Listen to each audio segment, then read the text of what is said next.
Welcome to the Thinking Nutrition Podcast. And for this week's episode, it's a break in the normal episode format. Instead, today's episode is a bit of self-reflection where I'll answer many of the common questions I get asked about this podcast and why I do what I do.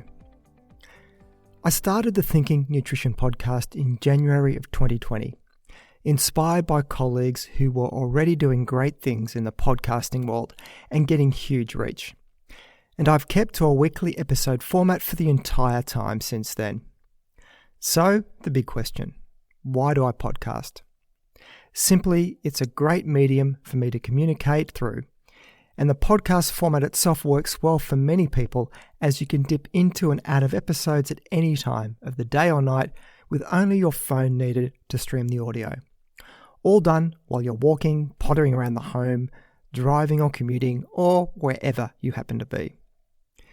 It was a bit of work getting the podcast launch, learning about hosting services, microphones, audio editing software, getting listed in all the main podcast directories, and even things such as album art.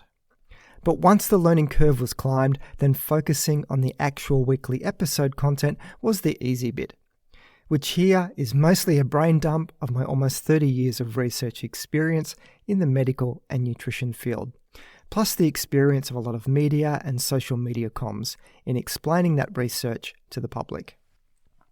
And despite me continually thinking that I'll run out of episode ideas, I've made it so far to 71 episodes, and I still have a long list of planned episodes to do. And on that note, thank you to everyone who has reached out with episode ideas, as I do store these away, with many of them seeing the light of day. But really, my content is based on what's popular and topical, what I get asked about a lot, and most importantly, to keep the podcasting passion alive each week, what interests me.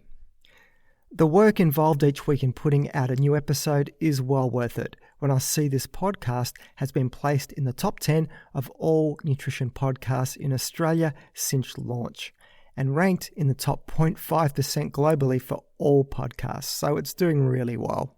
Simply put, why I podcast is because of the reach this podcast can have as another medium to spread what I consider some pretty sensible evidence-based nutrition messages in a world of very average online information. So, as I say at the end of each episode, it's all about balancing out the crazy. And thank you to everyone that listens in and shares the podcast, which keeps it growing and me busy putting out new episodes.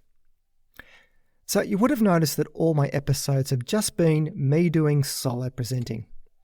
There is no right or wrong way to do a podcast, as some podcasts work really well with the interview and expert format, while others adopt a co-host chat model. All formats have their pros and cons. For me, solo presenting is a natural fit, as it's fairly rare that there's a topic that I'm not up to speed on, so I don't really need to reach out to pull in a lot of external experts. Plus, doing it solo means I can control all the audio quality, which is super important for me. You can have the best content in the world, but if your audio is crap, then that is a surefire way to turn off new listeners before they've gone a few minutes into your first episode.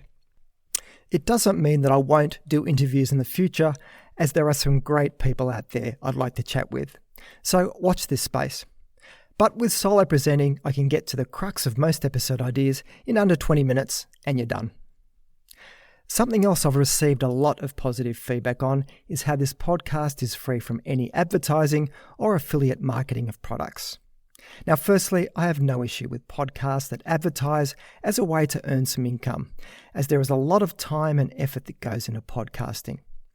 And with the success of this podcast, if I wanted to go down that path, I probably could make some nice coin from it.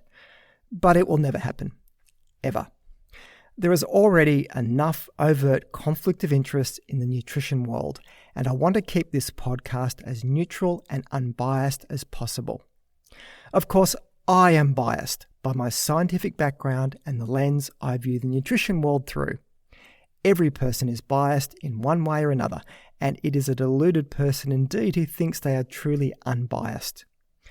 But I still have a day job, and that is my post-academic life as a freelance health and medical writer and scientific consultant.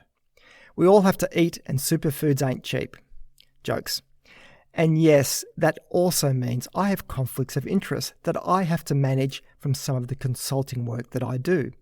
But you will never see it leak over here into this podcast. Anyway, what I trade off in my professional career is giving a fair and balanced view of the scientific literature for whatever nutrition question is being asked, not parroting some food company's social media influencer script. It's why you'll never see me linked to or promoting any particular food or brand. And one final thing that I want to touch on is the fascination some people seem to have with what I eat. I mean, with all my scientific knowledge in nutrition, surely I must have everything optimized to a T. A comment I received a while back that I take as one of the best compliments I could get about this podcast is that despite the person listening to many episodes, they had no idea what sort of diet I follow. If I were a vegan, vegetarian, low-carb, grain avoider, or any other dietary pattern, it doesn't seem to come through in my podcasts when discussing all matter of nutrition areas. And that's a good thing, because it doesn't really matter that much which of those ways you eat to get close to a healthy diet. There are many roads you can travel on to get you there.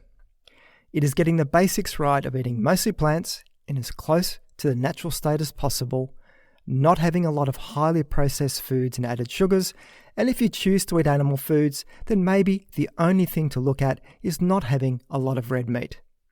Dairy foods, fish and chicken all have lots of positive nutrition aspects to them if you choose to have them in your diet. Because I really don't care what sort of diet you eat. Your diet, your business. And I'm not here to only present one way of eating. Instead, present a fair view of the evidence for you to make up your own mind. So as for what I eat, I pretty much eat whatever I like. My pantry is devoid of any trendy superfoods, and the goal of eating 5 servings of vegetables each day is a long-term aspirational one of mine. Still a lot of work to do there. I love carbs, and the more gluten in my life, the better. And a life without cheese would make me sad. So that's it for today's show. You can find the show notes either in the app you're listening to this podcast on if it supports it, or else head over to my webpage at thinkingnutrition.com.au and click on the podcast section to find this episode to read the show notes. If you find this podcast of value, then please consider sharing it with your friends and colleagues, or maybe even leave a review. This all helps increase the ranking and reach of the podcast, which means a big win for credible, evidence-based nutrition messages while helping to dilute out the crazy and making the world a slightly less confusing place. I'm Tim Crow, and you've been listening to Thinking Nutrition.